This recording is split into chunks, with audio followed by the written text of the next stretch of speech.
line number 2 is a recursive call to the function. And when this function, there is no point to be execute recursive call. Now what will happen? As you said 5 4, so it won't be an output 5 4. So it is the output partially, it is not a complete output till, it is not the complete output till. So once it execute all the part of this side, I'll get this output.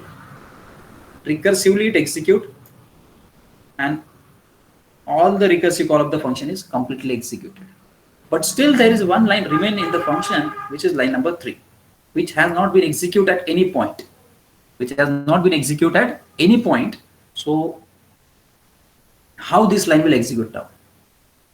So if I now execute this line, print n minus 1, now what is the value of n? N is 1, 1 minus 1 is 0. So will it print 0, 0, 0, 3, 4 times 0? No. That's why the static structure is important, because remaining line has to be executed or has to be keep the track of the value of n, so that we'll get a correct output. Getting it what I'm saying? So line number 1 is to be executed completely, line number 2 is recursively execute one after another, because it's a recursive call of the function. And when all the recursive calls get completed, we come to the next line, but line next is print n minus 1. So will I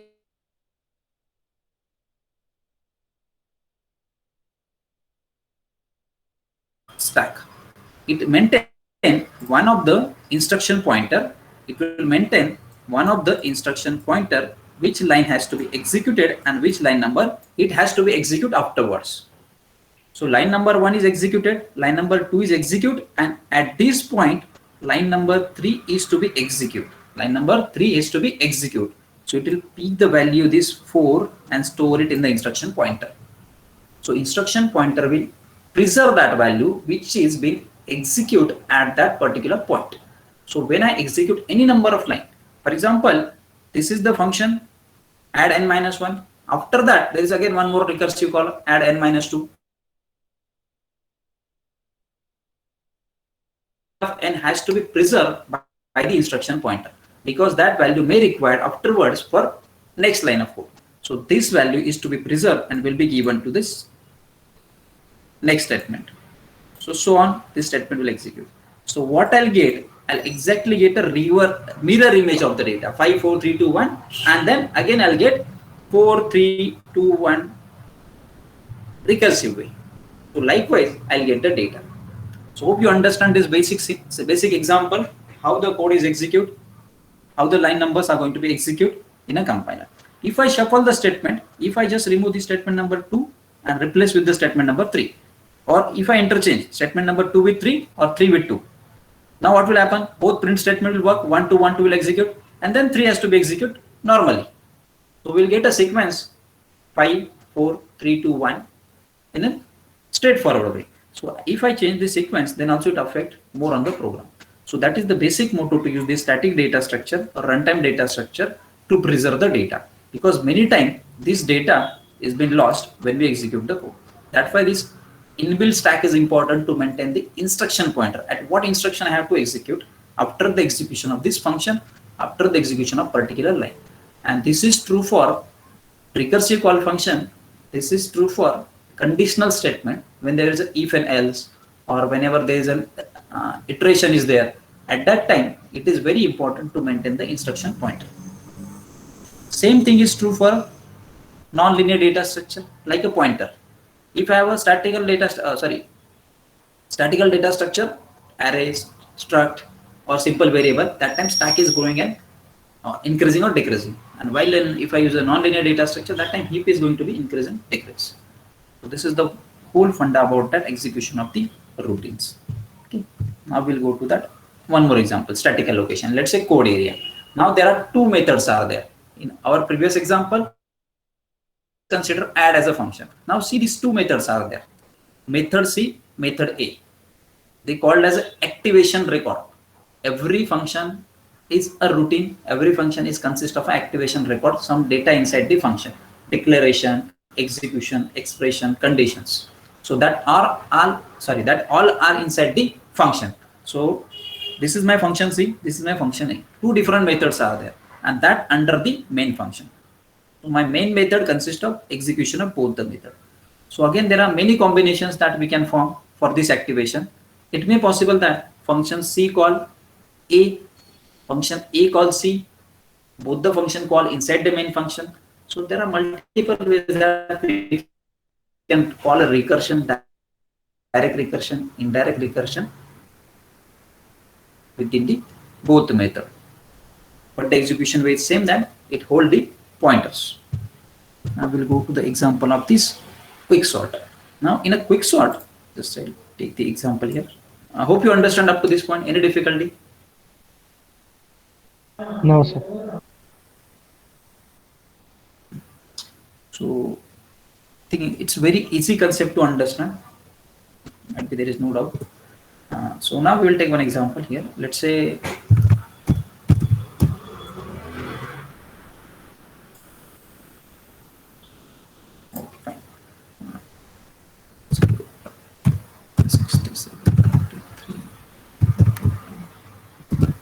some randomly organized data is there, and I have to sort this information by using quick sort.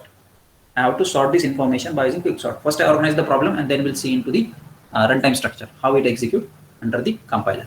So when I give the problem of the sorting using quick sort, you might be aware of that we required a first point as a pivot element, and then compare with the pivot element rest of the list from both the side.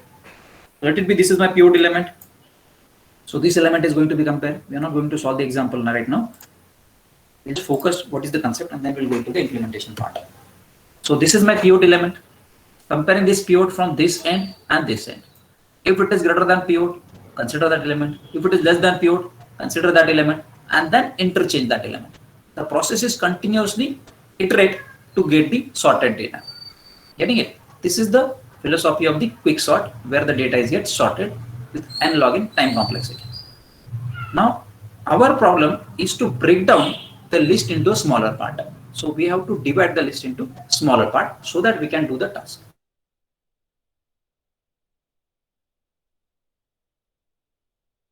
Of two lists, L1 is a list which is less than pivot element or pivot element. You can pronounce anyway. L2 is a list which consists of all the element which is greater than pivot. Greater than pivot. So these two lists are there, L1 and L2. L1 is less than pivot and L2 is greater than pivot.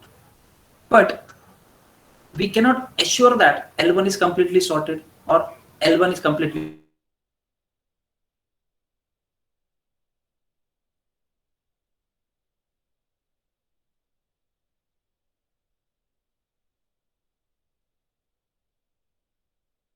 subtask.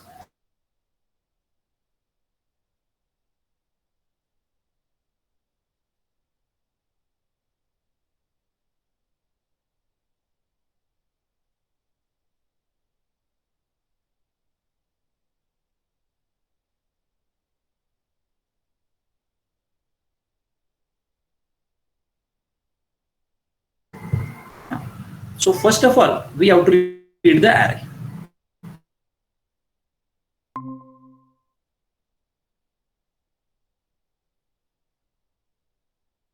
Hold the array.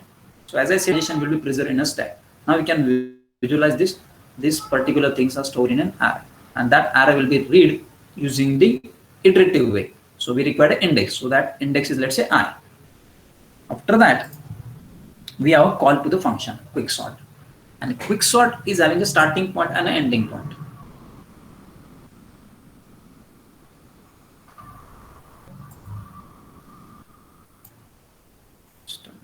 Yeah.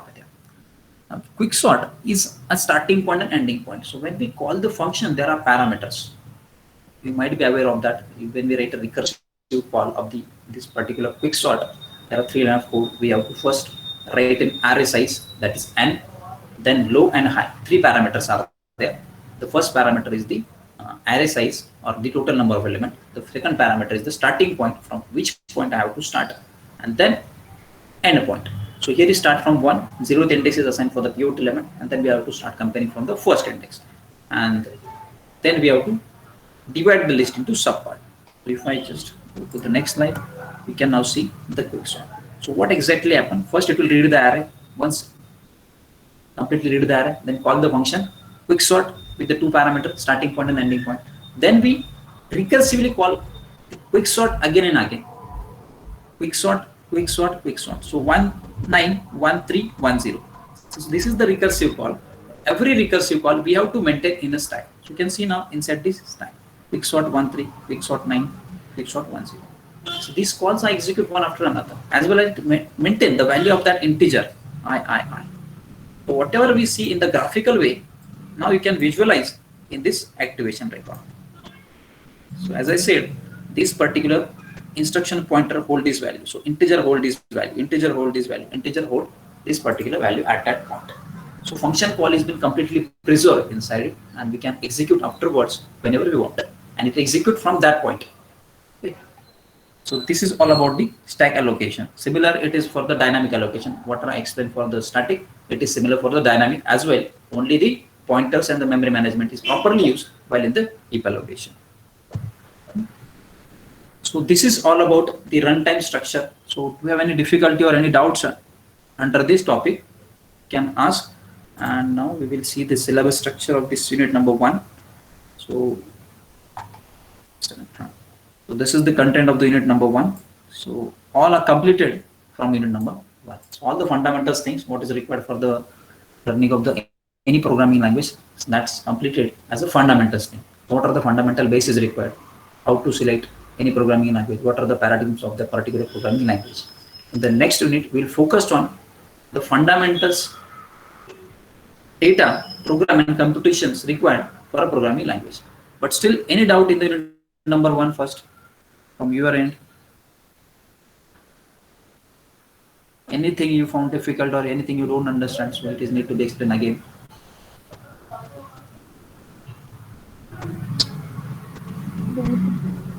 किसी को भी doubt नहीं है?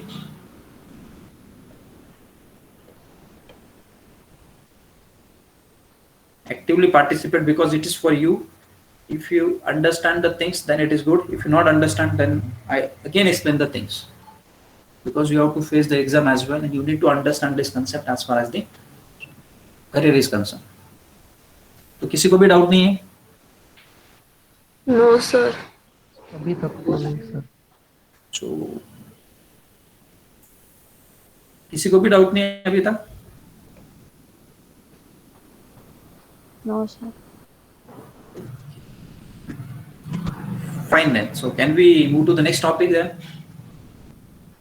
Yes sir. Okay.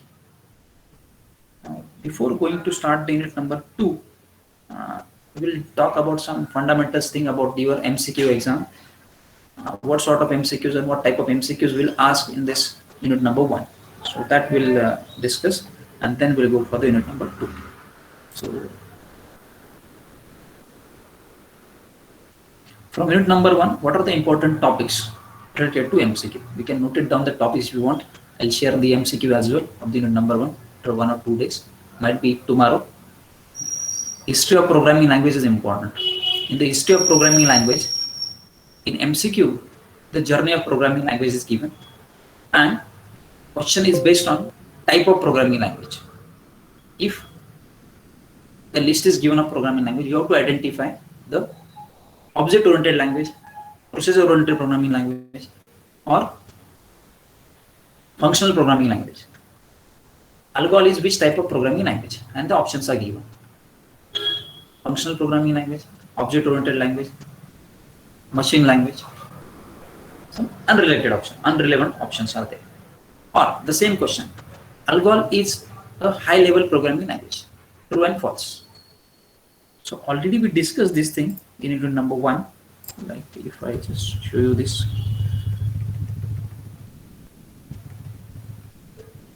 Organization of programming language. You can find Algol is there. So it's a high level language. So like if I share this PPT, we go through the PPT, you can understand the history of programming language. So focused on the history of programming language first. That is more important as far as the MCQ exam is concerned. And second one, virtual computers and binding times. This is important. First one is history of programming language. Second important topic is virtual computers and the binding times. In that, the question is related to the execution time. So already we discussed 4 different types of this binding time: compile time binding, runtime binding, then statement wise, that is frequency count binding, is need to be understand when you execute the program. So based on that, the question is there. A simple program is given, you have to write in the time complexity. Not in terms of like a big O of ON like we write in the data structure algorithm. It's very simple line of code. 2-3 line of code is there, and you have to just write the time complexity. That may be a static or that may be a dynamic.